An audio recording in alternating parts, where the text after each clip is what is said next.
Hello hello students, আজকে আমরা Greek art নিয়ে আলোচনা করব। তো গ্রিক আর্ট নিয়ে আলোচনা করার আগে আমরা অ্যানশিয়েন্ট গ্রিস নিয়ে আলোচনা করব, যেটা আপনারা স্ক্রিনে দেখতে পাচ্ছেন। আমরা আসলে যাই পড়ব, যে একটা বইকে আসলে ফলো করার চেষ্টা করব। তো আমি আর্থ্রো ডাইজেস্টটাকে বেছে নিয়েছি। এটা খুবই পপুলার একটা বই, গার্ডেনার্স আর্ট হিস্ট্রির সব ম্যাক্সিমাম স্টুডেন্ট এই বইটাকে আসলে কি বলবো, আর্ট হিস্ট্রি বাইবেল হিসেবেও দেখে। তো গ্রিক আর্ট বা অ্যানশিয়েন্ট গ্রিস এগুলো সম্পর্কে জানতে আমাদের প্রথম যে কাজটা করতে হবে সেটা হচ্ছে আমাদের আগে ধারণা থাকতে হবে যে বিসি এডি সম্পর্কে। এডি কি? এডি হচ্ছে অ্যানো ডমিনি। এটা আফটার ক্রাইস্ট টাইম পিরিয়ড বলে আর কি, মানে যীশু খ্রিস্টের জন্মের পর থেকে। মূলত এটা যদি আমি বলি যে এই টার্মটা একটা মিডিয়েভাল ল্যাটিন টার্ম, যার মানে হচ্ছে in the year of the Lord. So যীশু খ্রিস্টের জন্মের পর থেকে এখন পর্যন্ত প্রায় যে আমাদের যে আজকের ডেট 2025, তার মানে কি যে 2025 বছর আগে যীশু খ্রিস্ট জন্মগ্রহণ করছে। সো যীশু খ্রিস্টের জন্মের আগের টাইম পিরিয়ডটাকে আমরা ধরে নিচ্ছি বিফোর ক্রাইস্ট। সো আমরা এখন যাই আলোচনা করব সেটা হচ্ছে বিফোর ক্রাইস্ট টাইম পিরিয়ডটা। আপনারা স্ক্রিনে দেখতে পাচ্ছেন যে আমি বইয়ের অ্যানশিয়েন্ট গ্রিসের চ্যাপ্টারটা ওপেন করেছি। অনেক স্টুডেন্টেরই ইংরেজি পড়তে প্রবলেম হয়, বা এত মোটা বইটা আসলে অনেক মোটা। সো এটা দেখে আসলে অনেকেই ঘাবড়ে যায়। আমিও আমার ফার্স্ট ইয়ারে এই বইটা পাওয়ার পরে ঘাবড়ে গেছি যে এত বড় বই আমি কীভাবে পড়বো, বা এখানে কোথায় কী আছে।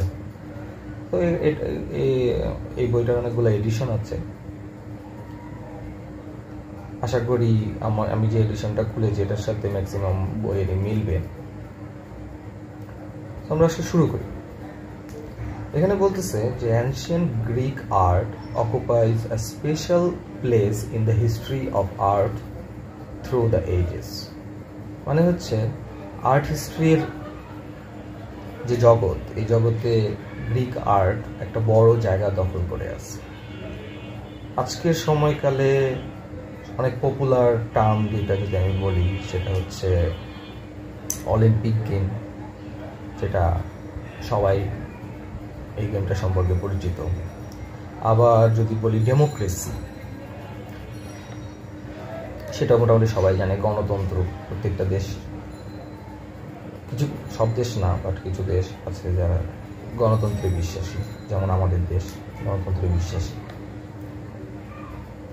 এইগুলো মূলত কোথা থেকে আসছে? তো আমরা শুরু করি, তাহলে আমরা আস্তে আস্তে বুঝতে পারবো এগুলো কোথা থেকে আসছে।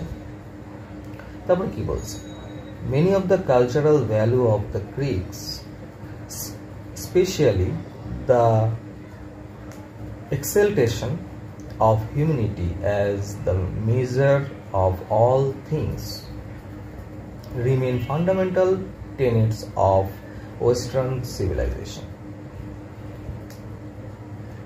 এখানে বলতে চাচ্ছে, আমি আসলে ওয়ার্ড বাই ওয়ার্ড বুঝাবো না, আমি জাস্ট এটার ভাবার্থটা বোঝানোর চেষ্টা করব।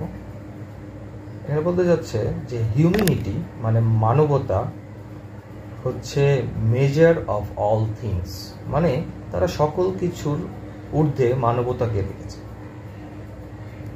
যেমন এখনকার সময়ে ধর্ম খুব গুরুত্বপূর্ণ বিষয়, যেখানে লর্ড, ঈশ্বর, আল্লাহ, ভগবান তারাই সব কিছুর ঊর্ধ্বে। ওনারাই আমাদের সৃষ্টি করেছে এবং ওনারাই আমাদেরকে দিক নির্দেশনা দিচ্ছে, ওনাদের ইশারা ছাড়া আমাদের কিছু চলছে না। সো এইটার যে বিশ্বাসটা, এটাকে বলে হচ্ছে ধর্ম বিশ্বাস। আর মানবতায় বিশ্বাসী বলতে বোঝায় অনেকটা এরকম যে মানব প্রেম বা মানুষকে বড় করে দেখানো, যে প্রত্যেকটা জীব খুবই ইম্পর্টেন্ট আমাদের সমাজে। সুতরাং আমরা যদি মানব সেবা করি বা মানুষকে ভালোবাসি, তাহলে এমনিতেই সমাজ খুব সুন্দর হয়ে যাবে। এবং বর্তমানে অনেক দেশও আছে যারা মানবতায় বিশ্বাসী, যারা মানুষকে সবচেয়ে বেশি প্রায়োরিটি দিচ্ছে। সো গ্রিক সভ্যতাও অনেকটা মানবতায় বিশ্বাসী ছিল। এই জন্য বলতেছে যে remain measure of all things, সকল কিছুর পরিমাপক। This humanistic world wide led the Greeks to create the concept of democracy. তাহলে চলে আসলো ডেমোক্রেসি। এই ডেমোক্রেসির যে কনসেপ্টটা এই গ্রিকদের মাধ্যমে কি হলো, তৈরি হলো। ডেমোক্রেসি বলতে আমরা কি বুঝতেছি? Rule by the demos. এই ডেমোস বলতে হচ্ছে দ্য পিপল, মানুষ। মানুষ কি করতেছে? রুল করতেছে। সেটার থেকে হলো কি democracy. and to make seminal contributions in the field of art, literature and science. So যেখানে মানুষরাই সকল কিছু তৈরি করতেছে, সৃষ্টি করতেছে। কিসে? কি কি সেক্টরে? আর্টে, লিটারেচারে, সায়েন্সে, বিজ্ঞানে। Ancient Greek ideas are so completely part of modern Western habits of mind that most people are scarcely aware that the concepts originated in Greece more than 2500 years ago. তো কি হলো যে গ্রিক আর্ট শুরু হলো কত সময় আগে? 2500 years ago, আজ থেকে 2500 বছর আগে এই কনসেপ্টটা কি হলো, তৈরি হলো, বা ওই সময় থেকে মানুষ এই ধারণাটা সম্পর্কে অবগত। The Greeks or Hellenes as they called themselves, মানে কি?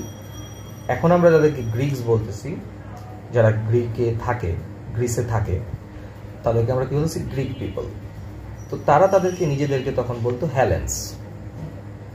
Okay, appear to have been the product of an intermingling of Asian people and Indo-European invaders. তারা এই যে হেলেন্স বলতেছে যাদেরকে, বা তারা নিজেদেরকে হেলেন্স বলতেছে, তারা হচ্ছে দ্য প্রোডাক্ট অফ, মানে কয়েকটা জাতি গোষ্ঠীর সমন্বয়ে তৈরি। কারা কারা? এজিয়ান পিপল এবং ইন্দো ইউরোপিয়ান ইন্ডেভার্স। মানে এজিয়ান একটা সভ্যতাই আছে আলাদা। তো ওই সময়কালে ওই মানুষ এবং হচ্ছে ইন্দো ইউরোপিয়ান, তারা একত্রিত হয়ে একটা কি বলে কমিউনিটি বিল্ড আপ করলো, যেটা হচ্ছে আমরা বর্তমানে গ্রিক হিসাবে বা গ্রিস হিসাবে জানি। They never formed a single nation, তারা কখনোই আলাদা কোনো জাতি হিসাবে প্রতিষ্ঠিত হয় নাই। But instead established independent city states. তারা প্রত্যেকটা আলাদা আলাদা ইন্ডিপেন্ডেন্ট শহর তৈরি করছে, স্বতন্ত্র সিটি তৈরি করছে তারা। অর পলিস, ওই সময় এটাকে শহরগুলোকে কি বলা হতো? পলিস। যেমন ঢাকা, চিটাগাং, রাজশাহী, এগুলা এক একটা পলিস।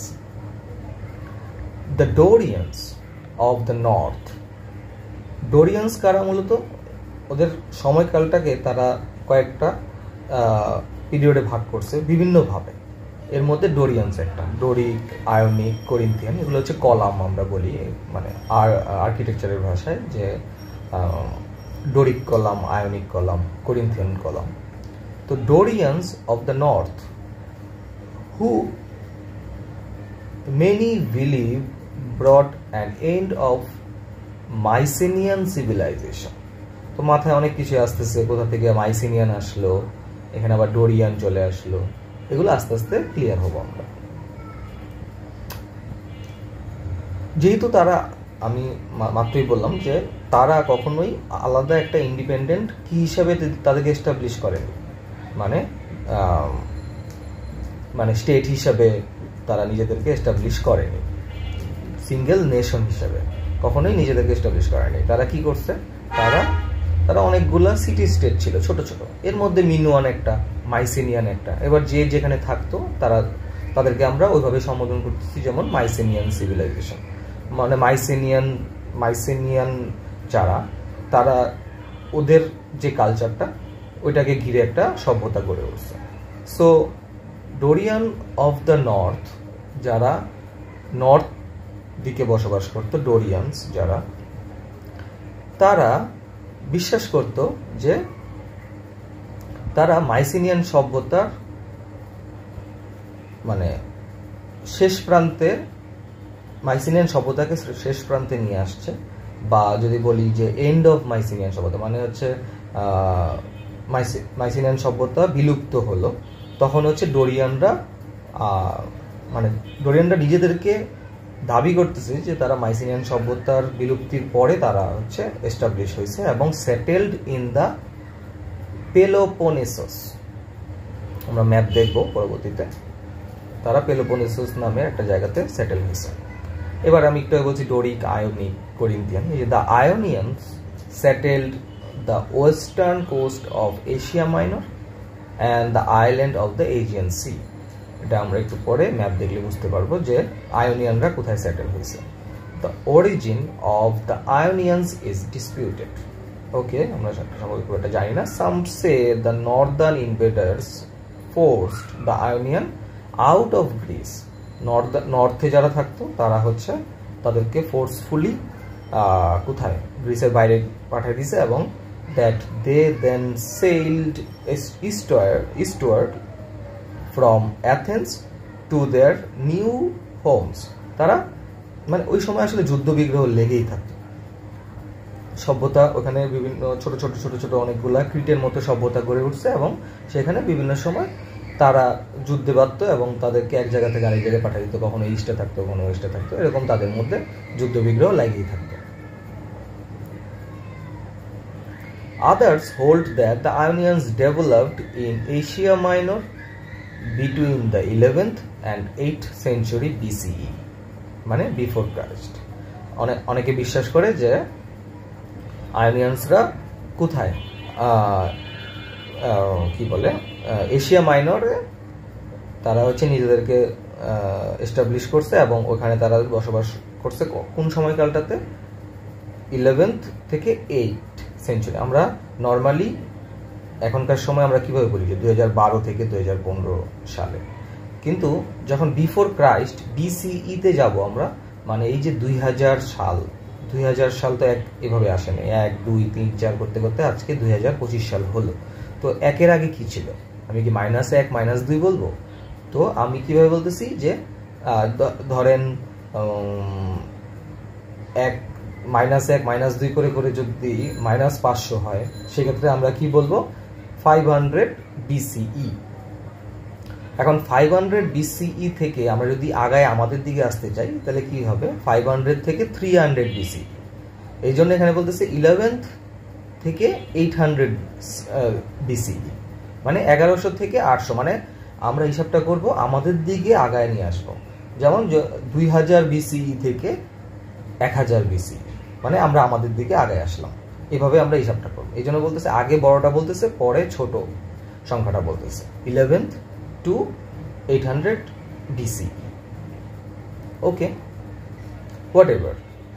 The origins of the various regional populations in 776 BCE, the separate Greek-speaking states held their first ceremonial games in common at Olympia, যেটা নাকি বর্তমানে অলিম্পিক গেম নামে পরিচিত। মানে কি করছে, বিভিন্ন রিজিয়ন ছিল ওইখানে, ইস্টে, ওয়েস্টে, নর্থ, সাউথে, মিনুয়ান, মাইসেনিয়ান, তারা এক একজন কি এক একটা সিটিতে বাস করতো। তো তারা কি করলো, তারা একটা কমন প্ল্যাটফর্ম ক্রিয়েট করলো, যেখানে নাকি তারা একটা খেলার আয়োজন করলো, সেটা হচ্ছে Olympia. The later Greeks calculated their chronology from this first Olympic games, the first Olympiad, পরবর্তীতে গ্রিকরা কি করলো, তাদের যে মানে ক্রোনোলজিটা, মানে তারা তাদের সময়কালটাকে কিভাবে গণনা করলো, যে প্রথম অলিম্পিক থেকে তারা নিজেদেরকে গণনা করা শুরু করলো। From then on, despite their differences and rivalries, the Greeks regarded themselves as citizens of Hellas, the ancient name of Greece. এই হেলাস থেকেই, এই যে এখানে যে হেলাস, সিটিজেন অফ হেলাস, তারা নিজেদেরকে কি বলে দাবি করলো, যে তারা তাদের বিভিন্ন ডিফারেন্সেস তো আছেই, বিভিন্ন স্টেটে বিভিন্ন সিটিগুলোতে তাদের কালচারগত ডিফারেন্স তো আছেই, কিন্তু তারা কি করলো, তারা তাদেরকে একটা জনগোষ্ঠীতে কি বলে নিজেদেরকে আখ্যা দেওয়া শুরু করলো, এবং তাদেরকে বললো যে তারা সিটিজেন অফ হেলাস, মানে তারা হেলাসের জনগণ। এবার হেলাস মানে কি, এটা হচ্ছে গ্রিসের পূর্ব নাম। আগে এটা কি নামে ছিল, হেলাস। তো আমি আগেই বলছিলাম যে তারা the Greek or the Hellenes as they call themselves. এবার হেলাস হচ্ছে, যদি আমি বলি হেলাসটাকে যদি বলি শহর, তাহলে হেলাসে যারা বসবাস করতো তারাই হচ্ছে হেলেন্স। হ্যাঁ, তো the ancient name of Greece, তো গ্রিসের পূর্ব নাম কি ছিল, হেলাস। ওকে, এবং হেলাসে যারা বসবাস করতো তাদেরকে আমরা কি বলবো, Helens. Distinct from the surrounding barbarians who did not speak Greek, এবং এটা কাদের থেকে আলাদা, তারা হচ্ছে আশেপাশের যে বারবার মানে বর্বর জাতি বা বারবারিয়ান যদি আমি বলি, তাদের থেকে আলাদা, কারণ বারবারিয়ানরা কি করতো না, গ্রিক ভাষায় কথা বলতে পারতো না, তো তারা তাদের থেকে আলাদা ছিল। তো তারা একটা নিজেদেরকে জাতি হিসাবে প্রতিষ্ঠা করলো, যে আমরা অলিম্পিক গেমও খেলতেছি, আমরা সবাই একসাথে হয়ে আমরা বিভিন্ন গ্রুপের মধ্যে খেলার আয়োজন করতেছি, আমরা সবাই তো দেখি গ্রিক ভাষায় কথা বলি। সো যারা গ্রিক ভাষায় কথা বলি, এবং আমরা যেই স্টেটই থাকি না কেন, যেই সিটিতে থাকি না কেন, আমাদের একটা নিজস্ব পরিচয় আছে, এবং পরিচয়টা কি, আমরা হেলাসে বসবাস করি, আমরা সিটিজেন অফ হেলাস, এই জন্য আমাদের কি বলা হয়, হেলেন্স বলা হয়। Okay, even the gods of the Greeks, গ্রিকেও বর্তমান হিন্দু ধর্মের মতো, বা যদি আপনারা ইজিপশিয়ান সভ্যতা সম্পর্কে জেনে থাকেন, বা বিভিন্ন জায়গাতে আপনি দেখতে পাবেন যে বহু দেবতায় বিশ্বাসী, বহু গড অ্যান্ড গডেসে বিশ্বাসী। সো গ্রিকদেরও এর থেকে বাইরে ছিল না, তাদেরও প্রচুর গড গডেস ছিল। সো আমরা গ্রিক গড গডেস দিয়ে আলাদা একটা ভিডিও বানাবো। আপাতত আমরা দেখেছি even the gods of the Greeks, আচ্ছা, gods of Greek differed in kind from those of neighbouring civilization. ওই তখনকার গ্রিক গড গডেসরাও মানে অন্যান্য আশেপাশের যে সিভিলাইজেশন, আশেপাশে নেইবারিং যে সভ্যতাগুলো ছিল তাদের থেকে আলাদা। কিভাবে? আনলাইক ইজিপশিয়ান, ওই সময় মানে লাইমলাইটে যদি বলি যে ওই সময় যদি খুব পপুলার কিছু সভ্যতা গড়ে উঠছে বিভিন্ন জায়গায়, এর মধ্যে ইজিপশিয়ান ছিল, মেসোপটেমিয়া ছিল, তাদের থেকে আলাদা, তাদের দেবদেবীদের থেকে আলাদা। The Greek gods and goddesses differed from human beings only in that they are immortal. আমি আগেই বলছি যে গ্রিকরা হিউম্যানিটিতে বিশ্বাস করত, তারা বিশ্বাস করতো যে মানবতাই সবচেয়ে বড়। সো তাদের যে দেবতা, তারা মনে করত যে দেবতারা তাদের থেকে কেন আলাদা, কারণ দেবতারা মরণশীল না, ইমর্টাল, মানে তারা হচ্ছে কি বলে কখনো মরবে না। এটাই হচ্ছে হিউম্যান বা মানুষ এবং দেবতাদের মধ্যে পার্থক্য। ইন দ্য কন্ট্রারি, আমি যদি বলি যে ইজিপশিয়ানরা এবং মেসোপটেমিয়ানরা তারা কিসে বিশ্বাস করতো, তারা দেবতাকে দেবতা, বর্তমান সময়ে আমরা গড বলতে যেটাকে বুঝি যে মোস্ট পাওয়ারফুল, এবং সেই সকল কিছু, তারাই সকল কিছু সৃষ্টি করেছে, আমাদেরকে সৃষ্টি করেছে সব কিছু। সো আমরা যদি এই কনসেপ্ট থেকে ভাবি, তাহলে গ্রিকরা একটু আলাদা ছিল। কেন? কারণ তারা দেবতাদেরকে ওই জায়গাটা দেয় নাই যেটা বর্তমানে বিভিন্ন ধর্মাবলম্বীরা তাদের দেবতাদেরকে যে জায়গাটা দিয়ে রেখেছে, যে তারা মানে তাদের গডের প্রতি যে একটা ভয়, আবার ভালোবাসা, আবার যেই বিষয়টা ছিল যে গড ছাড়া তারা কিছু বুঝে না, মানে বর্তমানে তারা কিছু গড ছাড়া আমরা কিছুই বুঝতে পারি না, বা আমরা ফিল করি যে আমরা যা কিছু করতেছি সেটা গড দ্বারাই নিয়ন্ত্রিত। কিন্তু এই কনসেপ্টে গ্রিকরা বিশ্বাসী ছিল না। তারা বিশ্বাসী ছিল যে গড আছে, হ্যাঁ, পৃথিবীতে বা তাদের উপরে তাদের সৃষ্টিকর্তা গড আছে, কিন্তু তাদের মধ্যে যে পার্থক্য মানে গড এবং মানুষের মধ্যে যে পার্থক্য সেটা হচ্ছে শুধুমাত্র গডরা কখনো মরবে না, আমরা মরে যাব, এটা হচ্ছে তাদের কনসেপ্ট ছিল। It has been said that the Greeks made their gods into human and their humans into gods, যেটা মাত্রই বললাম যে তারা এটা বলা হয় যে তারা তাদের দেবতাদেরকে বানাইছে এরকম যে দেবতা মানে দেবতাদেরকে মানুষ হিসাবে দেখাইছে, আবার মানুষকে আবার দেবতা হিসাবে দেখাইছে। সো তাদের মানে দেবতা এবং তাদের মধ্যে তারা খুব একটা ডিফারেন্স ক্রিয়েট করে নাই। The perfect individual became the Greek ideal, মানে বোঝাতে যাচ্ছে যে যেই ব্যক্তিটা সব দিক থেকে পারফেক্ট, যেমন প্রত্যেকটা মানুষের মধ্যেই তো কোনো না কোনো খুঁত আছে, যেমন কারো চোখ সুন্দর, কারো মুখ সুন্দর, কারো নাক সুন্দর, কারো বডি স্ট্রাকচার সুন্দর, বা কেউ হাইটে অনেক হাইট ভালো, বা কেউ হচ্ছে গায়ের রং ফর্সা। সো এরকম কিছু মানুষ আছে যারা সব দিক থেকে পারফেক্ট, যেটা খুব কম দেখা যায়, বাট সব দিক থেকে পারফেক্ট ইন দ্য সেন্স যে তার সব কিছু সুন্দর, চুল সুন্দর, হাইট সুন্দর, দেখতে সুন্দর, নাক লম্বা, চোখ সুন্দর, সব কিছু সুন্দর, তাদেরকে তারা কি বলতেছে যে গ্রিক আইডিয়াল বলতেছে। আইডিয়াল মানে তাদেরকে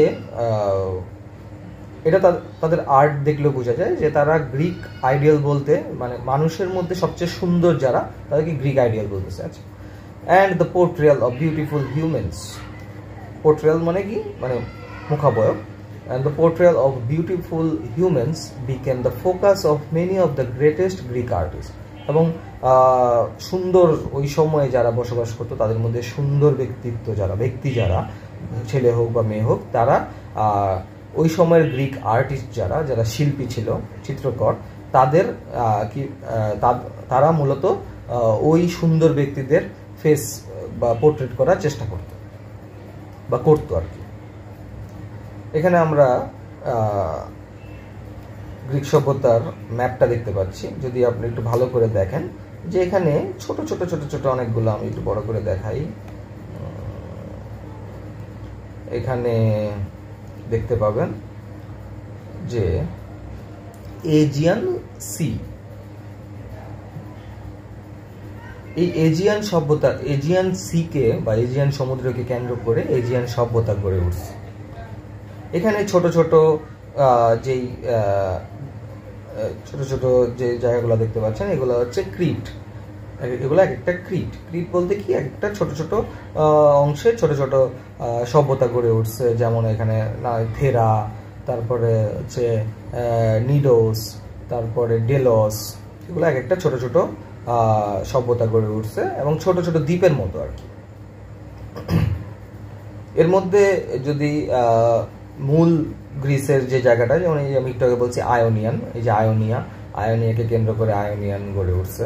তারপরে এই যে অলিম্পাস, এগুলো এই খেলাকে কেন্দ্র করে। তারপরে যদি আমি দেখি যে এখানে আয়োনিয়ান সি আছে, হ্যাঁ, সো আয়োনিয়ান সি এর আশেপাশে যারা বসবাস করতো তাদেরকে কি আয়োনিয়ান বলতেছে তারা। এই দেখেন এখানে ক্রিট বলা আছে, ক্রিট। সো এই যে নসোস, এগুলো হচ্ছে এই যে সি অফ ক্রিট।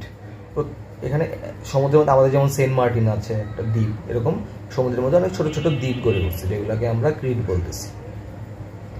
এই পুরোটা জুড়েই হচ্ছে আপনার গ্রিক সভ্যতা গড়ে উঠছে।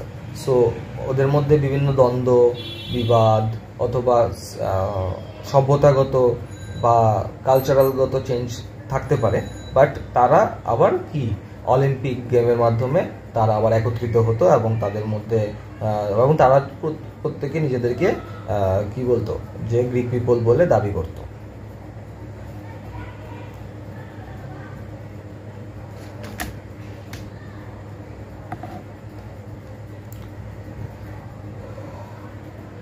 এখানে বলতেছে although the sculptures, paintings and buildings discussed in this chapter were made and built all over Greece and in its many colonies abroad, Athens, the capital of Greece today, has justifiably become the symbol of ancient Greek culture.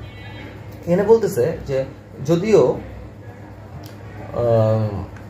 অনেক sculpture, painting, building যেগুলো নাকি এই চ্যাপ্টারে আমরা আলোচনা করব, সেগুলো মূলত গ্রিকের বিভিন্ন জায়গায়, অল ওভার দ্য গ্রিস, বিভিন্ন জায়গায় তৈরি হয়েছে এবং in it's many colonies abroad, এবং এর বাইরেও কিছু কলোনিতে, মানে ওই পেরিফেরির বাইরেও বিভিন্ন কলোনিতে ওই আর্টগুলো তৈরি হয়েছে।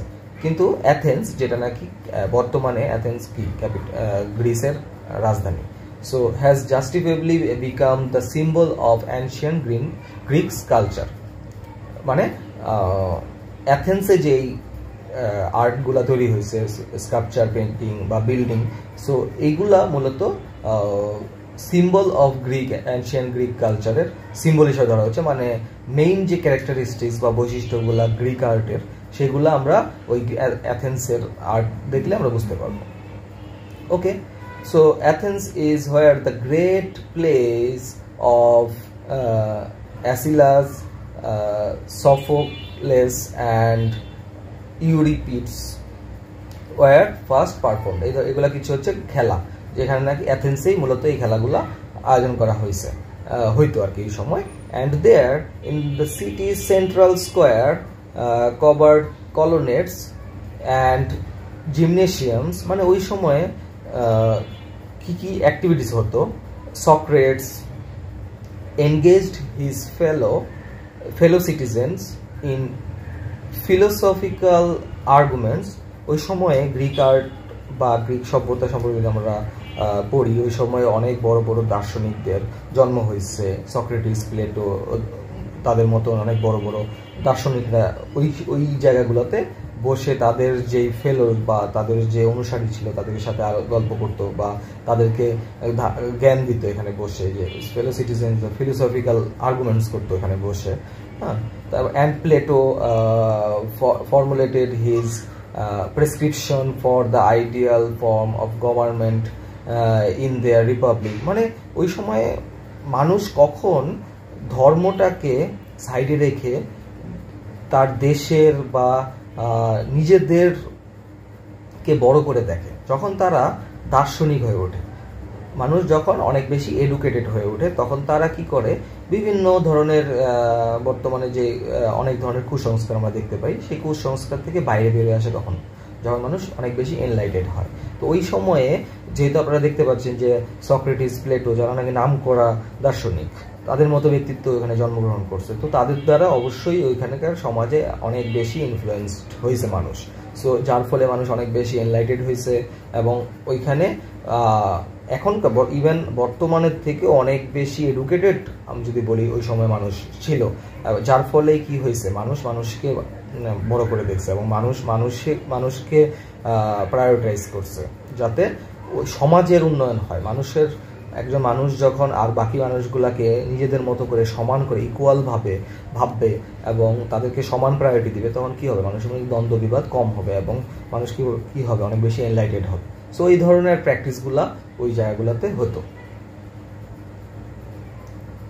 Complementing the rich intellectual life of ancient Athens was a strong interest in physical exercise, okay, which played a large role in education as well as in daily life.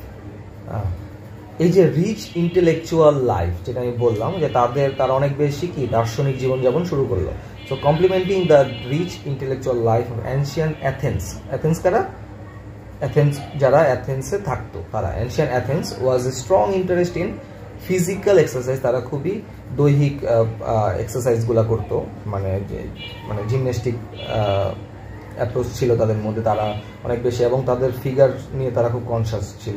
Which played a large role in education, শিক্ষাতেও এটার effect পড়ছে এবং as well as in daily life, এবং তাদের প্রাত্যহিক জীবনেও সেটার effect পড়ছে। The Athenian aim of achieving a balance of intellectual and physical discipline, অবশ্যই তাদের মধ্যে একটা ডিসিপ্লিন ছিল, as ideal of humanistic education is well expressed in their familiar phrase a sound mind in a sound body।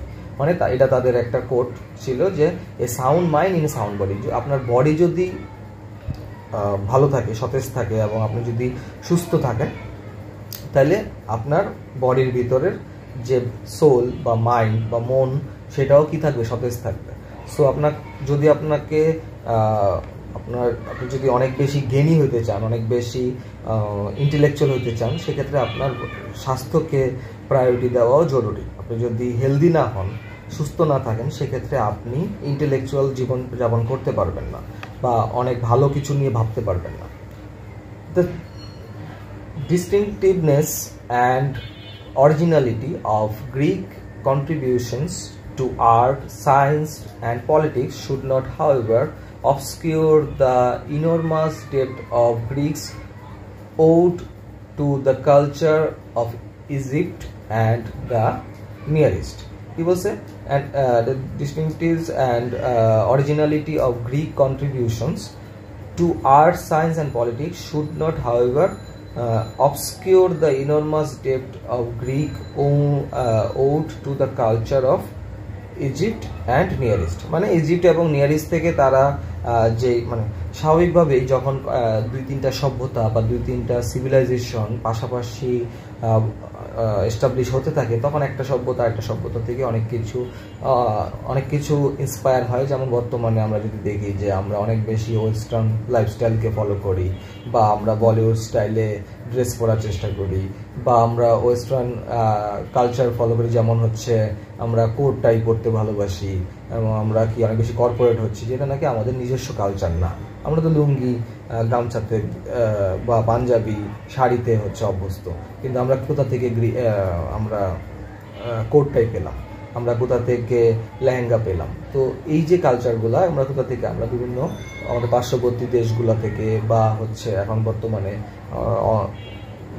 Online platform থাকার কারণে আমরা আরও দূর দেশ থেকেও আমরা ইন্সপিরেশন পাচ্ছি। সো তাদের নিজস্ব অরিজিনালিটি তো অবশ্যই ছিল গ্রিকদের আর্টে, সায়েন্সে এবং পলিটিক্সে, মানে তাদের নিজস্ব অ্যাক্টিভিটিস তো ছিলই এবং কন্ট্রিবিউশন তো ছিলই। কিন্তু তারা কি করতো, তারা গ্রিক, ইজিপ্ট এবং নিয়ার ইস্ট থেকেও তারা হচ্ছে ওদের কালচারও তারা কি করতো, বিভিন্নভাবে মানে ওখান থেকে ইন্সপায়ার হয়ে তাদের আর্টে, সায়েন্সে এবং পলিটিক্সে তারা ওগুলাও ইমপ্লিমেন্ট করার চেষ্টা করতো। Scholars today increasingly recognize this depth, and the ancient Greeks themselves readily acknowledged borrowing ideas, motives, conventions and skills from those older civilization. So এটা নিয়ে আলোচনা, okay fine. Nor should a high estimation of Greek art and culture blind anyone to the realities of Hellenic life and society. Okay, of Greek culture blind anyone to the realities of Hellenic life. Okay, even Athenian democracy was a political reality for only one segment of the demos. Slavery was regarded as natural, even beneficial, and was a universal institution among the Greeks. ওখানে slavery হচ্ছিল, মানে দাসত্ব প্রথাও ছিল। Greek women were in no way the equals of Greek men. ওই সময় Greek মহিলারা আর Greek ম্যানরা equal ছিল না। ওকে ফাইন, মানে সমতা বিধান ছিল না ওই সময়। ওকে, women normally remained secluded in their home. আচ্ছা, তারা মেয়েরা নর্মালি বাসাতেই থাকতো, মানে তাদের জীবনযাপন ঘরোয়া, মানে ঘরকেন্দ্রিক ছিল। emerging usually only for wedding, funerals and religious festival. তারা মেইনলি বের হতো কি কারণে? বিয়ে, ফিউনারেলস মানে হচ্ছে কোনো শোক সভা বা রিলিজিয়াস কোনো ফেস্টিভ্যাল যদি থাকতো, মানে ধর্মীয় কোনো প্রোগ্রাম থাকলে, তখন তারা বাইরে আসতো। আচ্ছা, they played little part in public আর পলিটিক্যাল লাইফ। আচ্ছা, মানে তারা হিউম্যানিটিতে বিশ্বাস করতো ঠিকই, কিন্তু এখানে মহিলারা যে খুব বেশি প্রায়োরিটি পাইতো এরকম না। তারা ঘরেই থাকতো এবং তারা বিভিন্ন প্রোগ্রাম, ফাংশন, ফিউনারেল এগুলাতেই বাইরে আসতো, এবং হচ্ছে খুব কম সংখ্যক মহিলারাই পাবলিক আর পলিটিক্যাল লাইফে, মানে রাজনীতিতে তারা খুব কমই অ্যাক্টিভিটিস, মানে তাদের খুব কমই অংশগ্রহণ ছিল। আচ্ছা, Despite the fame of the poet Sappho, only a handful of female artists name are known. আচ্ছা, স্যাফো নামের একজন কি ছিল, পোয়েট ছিল, কবি ছিল, সে খুব ফেমাস ছিল। আচ্ছা, only a handful of female artist name are known and none of their work survive, এবং ম্যাক্সিমামেরই কাজগুলা এখন আর দেখা যায় না, মানে এখন পাওয়া যায় না আর কি, মানে খুব বেশি পপুলার ছিল না তারা। Both the existence of slavery and the exclusion of women from public life are reflected in Greek art. আচ্ছা, ওই সময় যে দাসত্ব প্রথা ছিল এবং যে মহিলারা যে পাবলিক লাইফ, মানে হচ্ছে তারা যে বাইরে বেশি একটা বেরোতো না, বেশিরভাগ ঘরে থাকতো, সেটার এভিডেন্স আমরা গ্রিক আর্টও দেখতে পাই। তো যা কিছুই ঘটে বা সোশ্যাল স্ট্রাকচার কেমন, তাদের কালচার কেমন, বা তারা কেমন জীবনযাপন করতো, এটাও একটা দেশের আর্ট দেখলে বোঝা যায়, তাদের পেইন্টিংগুলা, স্কাল্পচারগুলো দেখলে বোঝা যায়। সো আমরা ওগুলো দেখলে বুঝতে পারবো যে ওখানে যে দাসত্ব প্রথাটা ছিল এবং মহিলারা যে খুব বেশি একটা অ্যাক্টিভ ছিল না বাইরে, সেটা আমরা দেখতে পাবো। On many occasions, free-born men and women appear with their slaves in monumental sculptures. আচ্ছা, কি বলছে এখানে, on many occasions, বেশিরভাগ প্রোগ্রামে free-born men and women appear in their slaves in monumental sculpture, মানে মনুমেন্টাল যে স্কাল্পচারগুলো, মানে যেখানে নাকি মনুমেন্টাল স্কাল্পচার বলতে আমরা যেটা বুঝি সেটা হচ্ছে পাবলিক স্পেসে যে স্কাল্পচারগুলা, আর্কিটেকচারকে কেন্দ্র করে যে স্কাল্পচারগুলা বা ভাস্কর্যগুলা, সেগুলাতে আমরা দেখতে পারি যে free born man and women, মানে পুরুষ এবং নারী নির্বিশেষেই আমরা তাদের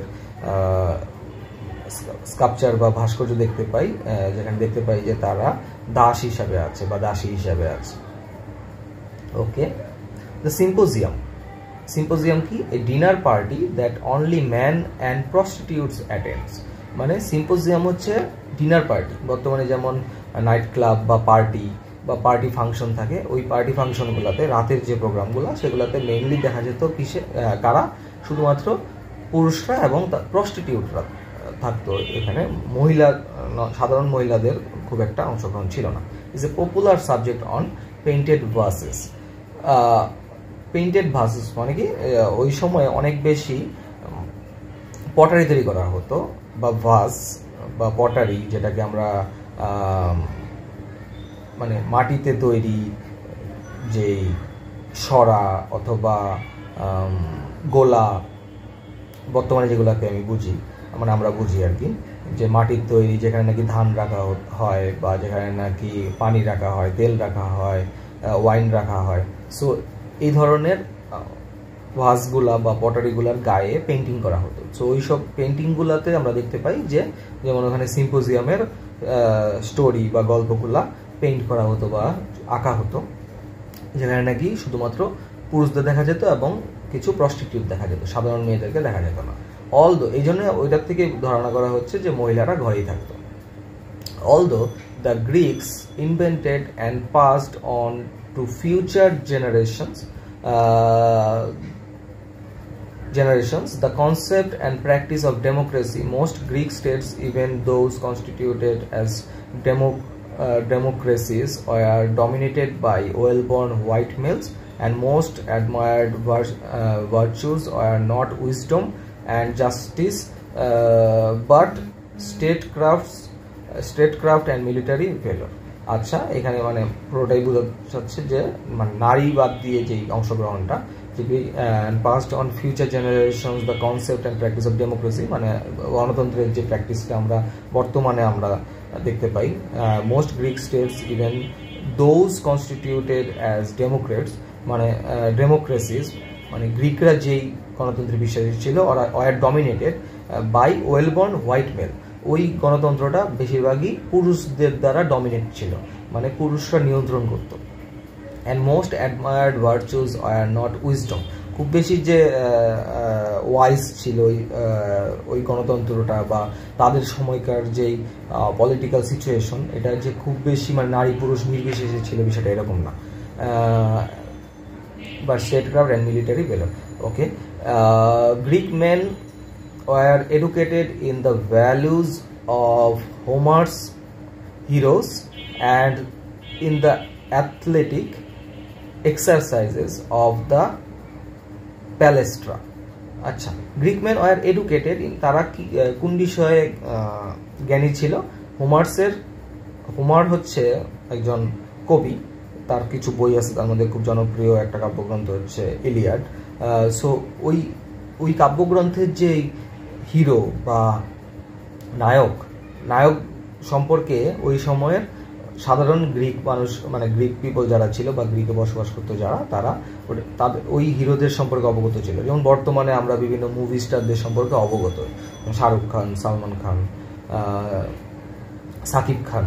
সো আমরা তাদের সম্পর্কে অবগত, তো আমাদের মধ্যে কিন্তু তাদের ইফেক্টও পড়ে। আমরা অনেক সময় কি করি যে তাদের মতো করে চলার চেষ্টা করি, তাদের মতো করে লাইফস্টাইল লিড করার চেষ্টা করি। সো এই ইনফ্লুয়েন্সটা গ্রিক মানুষদের মধ্যেও ছিল। মানে ওই তখন তো আর মুভি ছিল না বা তখন তো টিভি ছিল না, সো সেক্ষেত্রে তারা কি করতো, বই পড়তো, বইয়ের যেই হিরোর যে ক্যারেক্টারগুলো সেগুলো দ্বারা কি করতো, তারা ইনফ্লুয়েন্সড হতো। যেমন এক সময় আমাদের এখানে হুমায়ুন আহমেদের যে পপুলার যে হিমু, অনেকে হিমু সেজে করতো।